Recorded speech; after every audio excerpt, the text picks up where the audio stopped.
ओम शांति। गति मुक्तिदाता मुक्तेश्वर निराकार परमात्मा शिव बाबांकर निराकारी आत्मिक संतान मानंकु शुभ सकाळर शुभ अभिनंदन, सुस्वागतम, सुप्रभात।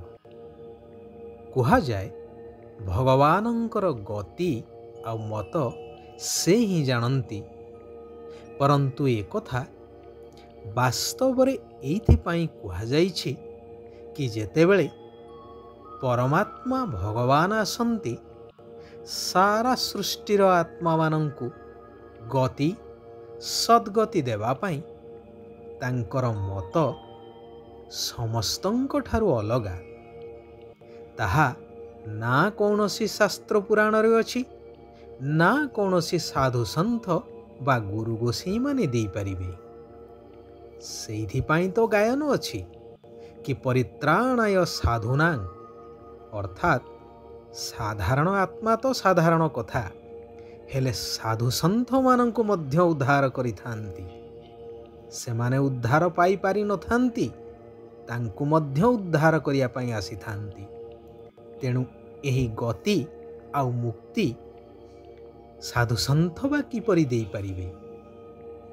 तेणु तांको गति ओ मति सबुठारु नियारा, सेइथिपाई ही कुहा जाइथाए। जेतेबेले धर्मर ग्लानि हुए सेतेबेले भगवान अवतरित होइथांती बोली उल्लेख अछि। तेबे सृष्टि नाटकरे गोटिए समय जेतेबेले कि धर्मर ग्लानि हेइथाए ताहा हेउछि कलिजुग। एहार अनेक दृष्टांत मध्य मिले कि सृष्टि को कली ग्रास कला बोली। एही समय रे ही एक निराकार भगवान आसी सत्य ज्ञान प्रदान करिथांती, जहाकू आमे गीता ज्ञान बोली कहि परिबा। आत्मा रूपक अर्जुन मानंकु देउछंती एही महाभारी महाभारत युद्ध, जहा प्रत्येक मानवात्मा मानंक मानसिक स्तर रे प्रत्येक मुहूर्त रे पांच विकार रूपी माया सहित लागी रहिछि। सेथिरे विजयी कराई पापपूर्ण दुनियार संपूर्ण परिवर्तन करी सुख शांतिपूर्ण पवित्र सतोप्रधान दुनियार स्थापना करिएबा पाई एक सत्य धर्म, अर्थात आदि सनातन देवी देवता धर्मर स्थापना करिवा पाई आसीथांती।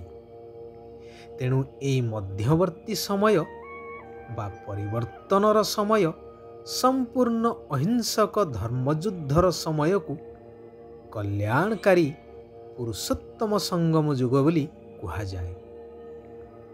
जेतेबेले कि आत्मा रूपक पुरुष सर्वश्रेष्ठ बा उत्तम पुरुष हेबार योग्यता हासिल करिथाए, अर्थात संपूर्ण दैवी गुण संपन्न देवी देवता पद को प्राप्त करिथाए।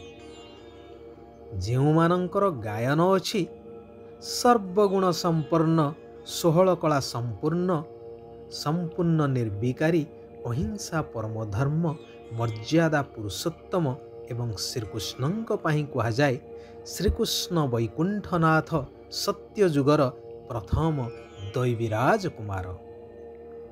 आहुरी मध्य कुहा जाए एही ज्ञान द्वारा नर नारायण पद को प्राप्त हेइथाए, अर्थात गीता समस्तंकर माता हेले। तेबे माता को कौन पुत्र रचना करि पारे कि? सेइथिपाई तो भगवान वाच बोली कुहा जाए। जेतेबेले भगवानंकर प्रकृत परिचय प्राप्त होइजिव, जहांकु सारा विश्व समस्त धर्मावलंबी भगवानंकर मान्यता देउछंती, सेतेबेले समस्त संदेहर अवसान घटी वास्तवतार प्रत्यक्षता हेइजिव। सर्व आत्मांक पिता निराकार परमात्मा कहउछंती, मु एही कल्याणकारी पुरुषोत्तम संगम जुगरे ପ୍ରଜାପିତା ବ୍ରହ୍ମାଙ୍କ ଦ୍ୱାରା ନୂତନ ଦୁନିଆ ଦୈବୀ ଦୁନିଆ ପାଇଁ ପାଠ ପଢ଼ଉଛି ଆତ୍ମାମାନଙ୍କୁ ପୋଷ୍ୟ ରୂପେ ଗ୍ରହଣ କରୁଛି। ଯେଉଁମାନେ ବ୍ରହ୍ମାମୁଖ ବଂଶାବଳୀ ସଚ୍ଚା ବ୍ରାହ୍ମଣ କୂଳର ହେବେ, ସେହିମାନେ ହିଁ ଭବିଷ୍ୟ ଦୈବୀ ପଦର ଅଧିକାରୀ ହୋଇପାରିବେ। ତେବେ ସଚ୍ଚା ବ୍ରହ୍ମା କୁମାର ବା ବ୍ରହ୍ମା କୁମାରୀ ସେମାନଙ୍କୁ କୁହାଯିବ ଯେଉଁମାନେ ବାବାଙ୍କ ଭଳି ମିଠା ଏବଂ ସ୍ନେହୀ ଅଟନ୍ତି, ଯିଏକି କେବେ ହେଲେ ମତଭେଦରେ ଆସିନଥାନ୍ତି। ବ୍ରହ୍ମା କୁମାର କୁମାରୀମାନଙ୍କର ସ୍ୱଭାବ ବହୁତ ମଧୁର ହେବା ଆବଶ୍ୟକ। ଭିତରେ ଟିକିଏ ହେଲେ ବି କଟୁତା ଅଥବା ଦେହ ଅଭିମାନ ନ ରହୁ। କାରଣ ବର୍ତ୍ତମାନର ଉତ୍ତମ ସଂସ୍କାର ବା ଗୁଣାବଳୀ ଆଧାରରେ ଭବିଷ୍ୟ ଦେବୀ ଦେବତା ପଦ ପ୍ରାପ୍ତ ହୋଇଥାଏ, ଯେଉଁମାନେ କି ସର୍ବଗୁଣର ଅଧିକାରୀ ହୋଇଥାନ୍ତି, ସଦା ହର୍ଷିତ ମୁଖବାଲା। ସେଥିପାଇଁ ପରସ୍ପର ମଧ୍ୟରେ ବିଚାର ବିମର୍ଶ କରି ବିହଙ୍ଗ ମାର୍ଗର ସେବା କରିବାର ଅଛି। ସମସ୍ତଙ୍କୁ ସତ୍ୟ ପିତା ପରମାତ୍ମାଙ୍କର ସତ୍ୟ ପରିଚୟ ପ୍ରଦାନ କରି ଅନ୍ଧକାର ଭିତରୁ ଉଦ୍ଧାର କରି କଲ୍ୟାଣ କରିବା ଦରକାର।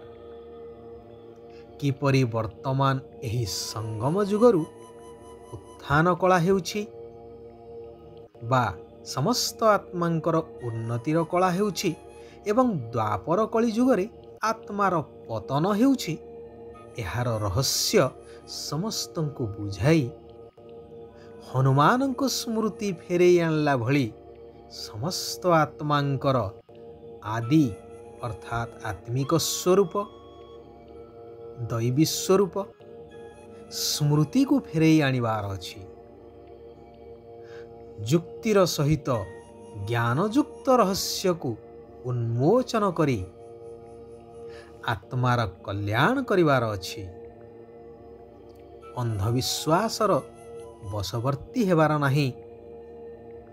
କାରଣ ଦ୍ୱାପର ଯୁଗରୁ ବିଭିନ୍ନ ଶାସ୍ତ୍ରମତ, ଗୁରୁମତ, ପରମତ, ମନମତରେ ଚାଲି ଚାଲି ବର୍ତ୍ତମାନ ସୃଷ୍ଟିର ଅବସ୍ଥା କେଉଁଭଳି ସ୍ଥିତିରେ ପହଞ୍ଚିଛି ତାହା ଆମେ ସମସ୍ତେ ଅନୁଭବୀ। ଶିବ ବାବା କହୁଛନ୍ତି, ମାଷ୍ଟର ଦାତା ହୋଇ ଖୁସି ରୂପକ ସମ୍ପତ୍ତି ବାଣ୍ଟି ଚାଲିଥିବା ସମସ୍ତଙ୍କର ଆଶୀର୍ବାଦର ପାତ୍ର ହୁଅ।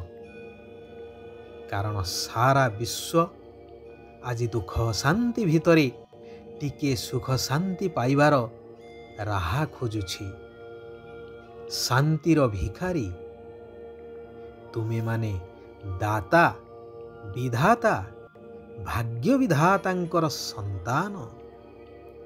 ତେଣୁ ତୁମକୁ ସମସ୍ତ ଆତ୍ମାମାନଙ୍କୁ ଖୁସି ଏବଂ ଶାନ୍ତି ବାଣ୍ଟି ଚାଲିବାର ଅଛି।